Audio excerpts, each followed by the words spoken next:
Il revendique sa place au sommet de la chaîne des projecteurs LCD. Full HD, correction trapézoïdale intégrée, Linux, Netflix, pas mal de belles choses à découvrir à l'intérieur de ce MOTN N1. Bienvenue sur AviExpress. Première chose, niveau esthétique, ça commence plutôt bien. Il est plutôt beau gosse dans son genre. C'est un projecteur qui pèse environ 2 kg, un petit peu moins, avec 12 cm de large, 18 cm de haut, 19 de profondeur. Au niveau connectique, on est sur du grand classique. Vous avez bien sûr l'entrée électrique ici, 220 volts français, un port USB pour pouvoir brancher un disque dur, de l'USB 2, du HDMI 2.0, une prise RJ45 pour pouvoir le relier directement à Internet par câble si vous le souhaitez, et une sortie audio. Au niveau sans fil, c'est classique aussi, on retrouvera à l'intérieur le Wi-Fi sur les bandes 2,4 et 5 GHz, ainsi que le Bluetooth 5.0. Au niveau de l'optique, on est sur une technologie LCD, comme je vous le disais en préambule de la vidéo, Full HD avec correction trapézoïdale intégrée. La lampe intégrée permet d'atteindre un niveau de luminosité équivalent à 500 lumens à NSI, c'est plutôt pas mal, avec une durée de vie de 30 000 heures. Je ne saurais pas vous dire exactement ça fait combien en film, mais ça chiffre en dizaines d'années à raison d'un ou deux films par jour. Au niveau du son, deux enceintes ont été intégrées à l'intérieur du projecteur, compatible Dolby Audio, deux enceintes de 5 watts situées en position arrière mais du même côté. Perso, j'aurais préféré qu'elles soient situées de part et d'autre du projecteur. En face avant se trouve la partie dédiée à la dissipation thermique et je vous donnerai mon avis sur le bruit émis par le projo. Sur le dessous du grand classique, on a 4 petits pieds en caoutchouc pour adhérer et éviter de rayer les meubles, un pas de vis 6 mm et une petite patte pour relever la projection. 1 Go de RAM, 8 Go de stockage réservé à Linux, qui est le système d'exploitation situé à l'intérieur du projecteur. Vous avez bien sûr l'autofocus, la correction trapézoïdale sur le papier. Techniquement, il est extrêmement complet. Il n'y a plus qu'à voir ce que ça donne en vrai. Alors le test aujourd'hui sera réalisé sur une toile dédiée, telle que vous l'avez ici. Ça fait toujours son petit effet d'avoir la toile qui monte comme ça. Celle qui est déjà accrochée au mur est une toile ALR pour projecteur laser. Vous allez pouvoir utiliser le projecteur sur mur acrylique. C'est ce que je fais dans ma chambre à titre personnel. Ça marche très bien aussi. Je vous ai mis ce plan exprès pour vous indiquer qu'on n'est pas sur un projecteur fait pour projeter en plein jour. En tout cas, si vous avez toutes les fenêtres ouvertes, malheureusement, ça ne fonctionnera pas. Vous aurez une image relativement délavée. On est sur des projecteurs faits pour fonctionner en bonne pénombre, idéalement dans le noir. On a tout de suite quelque chose de beaucoup plus sympa avec la lumière en face des yeux. Par contre, c'est assez difficile de parler. La diagonale peut aller jusqu'à 120 pouces. Là, le test est réalisé sur 100 pouces. Lorsque vous allumez le projecteur, la mise au point est effectuée totalement automatiquement. Vous n'avez absolument rien à faire. Et ça marche plutôt bien d'ailleurs, regardez. Et en passant par les paramètres, vous allez pouvoir régler la correction trapézoïdale. Alors la mettre en mode automatique éventuellement. Effectivement, regardez, ça a changé totalement l'image. Après, au choix, vous pouvez le mettre en mode manuel, mais déjà, visiblement, en automatique, il se débrouille bien. Avant de vous montrer plus de paramétrage, on va passer par YouTube. J'ai envie de voir la qualité de l'image directe. Allez, j'aime bien cette première scène parce que normalement, on devrait avoir un pic de luminosité là lorsque le soleil se lève. Ouais.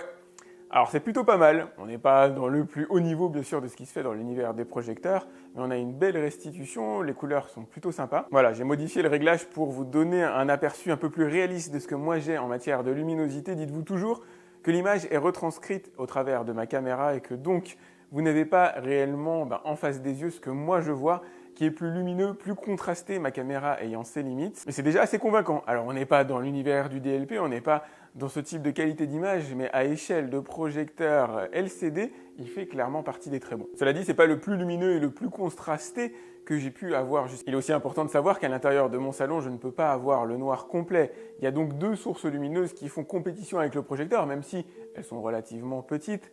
Ça joue sur la qualité de l'image de manière générale. Voilà des petites scènes que j'aime bien, des scènes à fort contraste. On a ici des zones, alors claires pour le coup avec le riz forcément, mais des zones noires et des zones lumineuses qui ressortent bien avec ce projecteur. On n'a pas trop d'effet moiré, lié au fait qu'on n'a pas non plus un gros niveau de luminosité qui générerait, comme c'est le cas sur certains projecteurs, un éventuel halo légèrement gris. Ici, c'est pas le cas. On peut voir par contre que dans les angles, on a un très léger flou, ce qui est classique dans l'univers des projecteurs LCD. C'est assez peu visible lorsqu'on regarde un film, mais si vous avez un élément fixe, comme par exemple le 4K et la définition écrite en haut à droite, ça se voit de manière un peu plus perceptible. Si c'était écrit au centre, ce serait totalement net. D'ailleurs, juste pour info, YouTube est réglé sur la qualité 1080p. Je peux pas aller au-delà, mais enfin, pour un projecteur Full HD, c'est pas fondamental non plus. L'image est de bonne facture, comme vous pouvez le voir, plutôt flatteuse dans certaines scènes. C'est pas pour rien que je vous prends cette démo, elle est capable d'exploiter, alors les couleurs, elle est capable d'exploiter certains niveaux de contraste. C'est une démo qui est signée Sony, qui est plutôt bien réalisée. Ce qu'on peut distinguer par rapport aux anciennes générations de projecteurs LCD, c'est qu'ils ne tirent pas vers le bleu. Là, avant, dans cette fonction aquarium, j'avais des coraux qui étaient eux-mêmes totalement bleus. Ici, c'est plus le cas. on perçoit maintenant leur couleur. Vous allez pouvoir effectuer les réglages en live, ça c'est cool. Éventuellement changer ce qui a déjà été réalisé par la marque, qui est globalement plutôt cohérent je trouve, hein, mais vous allez pouvoir moduler éventuellement le contraste, la saturation, la couleur en fonction de vos goûts directement, ça c'est cool. Les scènes sombres sont plutôt pas mal retranscrites, on n'a pas d'effet de lumière qui bave. Là par exemple dans Marché Franprix, il arrive sur certains projecteurs d'avoir le rouge qui bave sur le noir de manière parfois assez flagrante, assez même très marquée.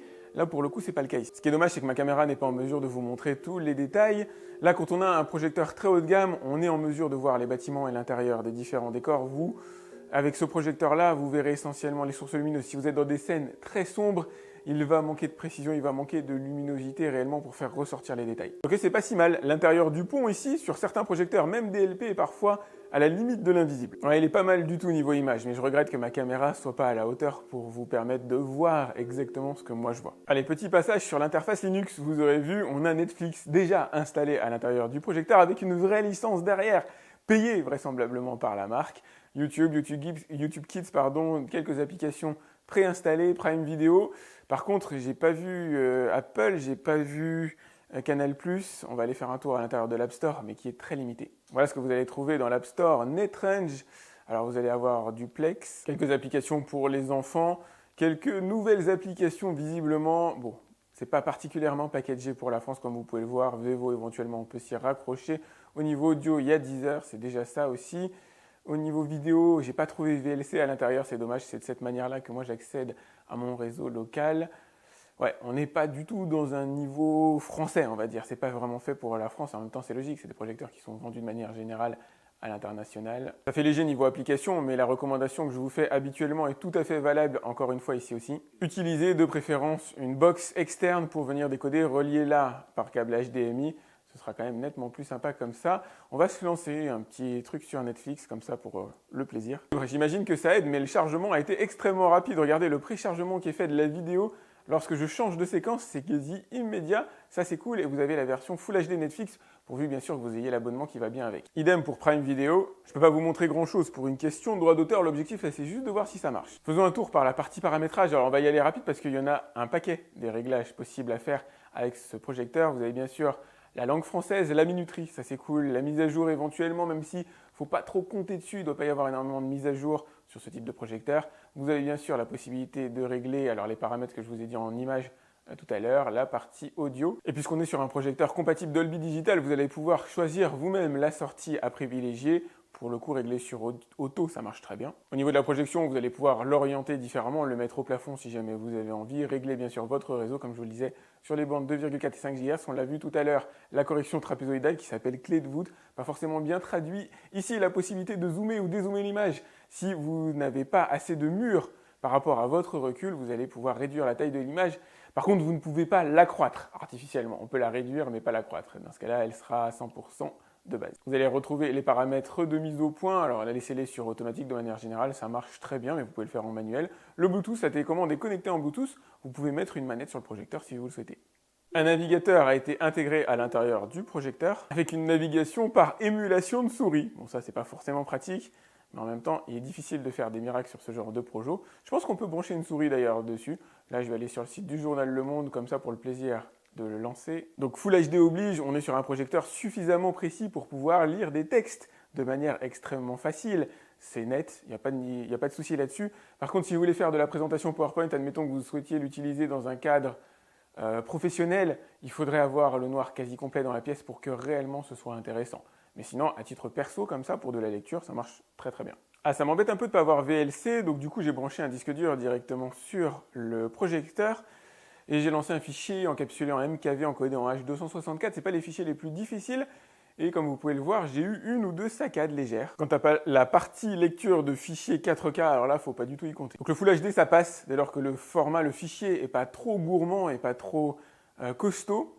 Le DTS ne passe pas, le AC3 passe. Allez, faisons un petit tour sur Nintendo Switch pour voir s'il y a un temps de latence entre le moment où j'effectue une action sur la manette et sa répercussion à l'écran. Et bien, il n'y en a pas du tout. Et ça, c'est carrément bluffant. C'est même extrêmement étonnant.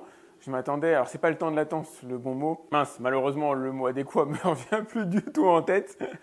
Enfin bref, vous l'avez compris, c'est l'écart entre le moment où j'appuie sur un bouton et sa répercussion à l'écran, et là ça marche véritablement nickel. En tout cas, avec une Nintendo Switch, c'est absolument parfait. C'est l'input lag, le mot que je cherchais. Au niveau du son, les enceintes intégrées sont pas mauvaises, plutôt correctes. On a un peu un son plastique lié à l'enveloppement du projecteur, et pas quelque chose de très grande ampleur évidemment, il n'y a pas énormément de basses, mais on a quand même certaines fréquences graves qui sont retranscrites et qu'on ne va pas forcément retrouver sur des projecteurs de ce type-là, qui n'est même pas en concurrence d'ailleurs avec le ventilateur. Le ventilateur situé en position avant est relativement silencieux. Si vous écoutez du son à un niveau bas, vous entendrez le ventilateur. Sur les projecteurs LCD, c'est systématiquement le cas.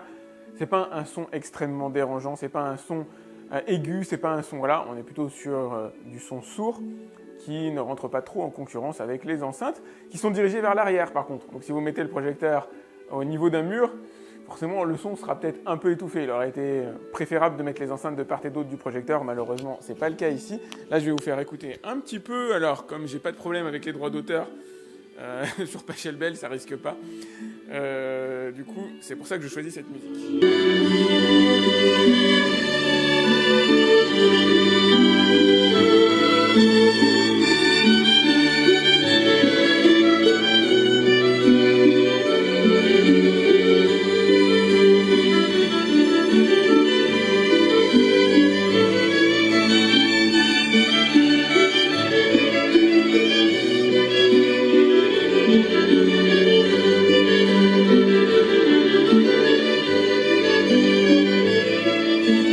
Vous allez pouvoir caster l'écran de votre smartphone directement sur le projecteur. Normalement, votre smartphone dispose de ce type de fonction-là. C'est rarement idéal en matière de qualité d'image, mais là, ça fonctionne globalement plutôt bien. Ça peut être cool éventuellement pour diffuser des images, diffuser des vidéos. Alors là, j'ai pas d'image particulièrement passionnante, mais bon, c'est juste pour le plaisir de vous montrer ce que ça donne. Mais ça ne sera malheureusement pas fait pour jouer à des jeux vidéo, ou en tout cas pas des jeux vidéo qui nécessitent pas mal d'images par seconde, qui nécessitent une forte réactivité.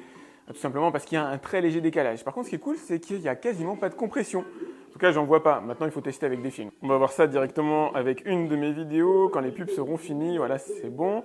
Je retourne mon écran. Ouais, on n'a pas exactement la même définition que si j'avais mis l'application YouTube directement.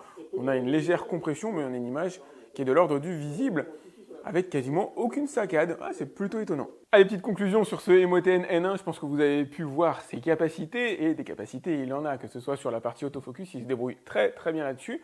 Correction trapézoïdale correcte. Il faudra peut-être lui filer un coup de main de temps en temps, ça va dépendre des angles que vous allez prendre. Vous ne pouvez pas non plus mettre en parallèle par rapport au mur le projecteur, évidemment.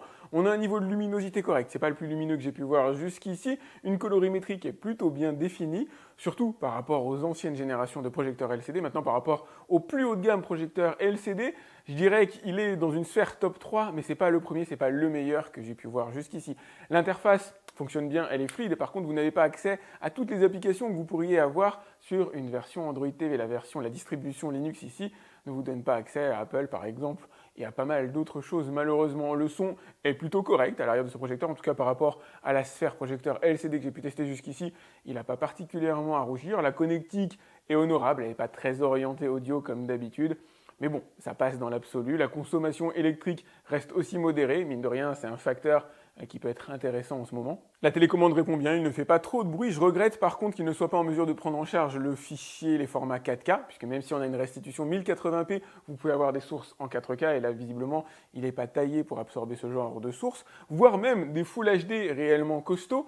En H264, certains lui font défaut, donc en matière de capacité de calcul, j'aurais aimé un processeur peut-être un petit peu plus dimensionné. Voilà ce que je pouvais vous dire sur ce MOTN N1. N'hésitez pas à liker cette vidéo, c'est important pour moi.